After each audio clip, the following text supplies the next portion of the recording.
இளமையில கோவில்ல தேடுறது இறைவனை தவறில்லை, நல்ல பக்தி அது. இடைப்பருவத்தில் கோயில்ல தேடுறதுலையும் தப்பு இல்லை.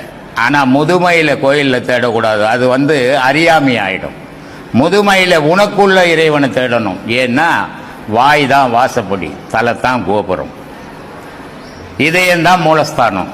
அப்போ மனிதனுடைய பேட்டனை தான் கோவிலா அமைச்சு அங்க இறைவனை வச்சு வழிபட சொன்னான். அதனால்தான் திருவள்ளுவர் கூட ரொம்ப அருமையா சொல்றாரு, மலர்மிசை ஏகினால் மானடி சேர்ந்தார், நிலமிசை ஏகினால் நீடு வாழ்வார்னா.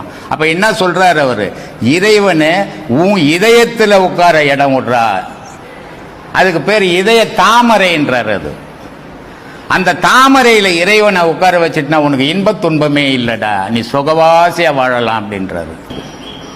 அதனால நல்ல எண்ணத்தை உருவாக்குங்க. உங்களுக்குள்ளவே தான் இறைவன் இருக்கிறான், அதை தேடுங்க. இளமையில் உங்களுக்குள்ள இருக்கிறான்னா தெரியாது, அதுக்கு கோவில் தேவை அவசியம். இடைப்பருவத்திலையும் தேவை. ஆனால் முதுமையில் அது இருந்தால் அறியாமையில் இருக்கிறீங்கன்னு அர்த்தம்.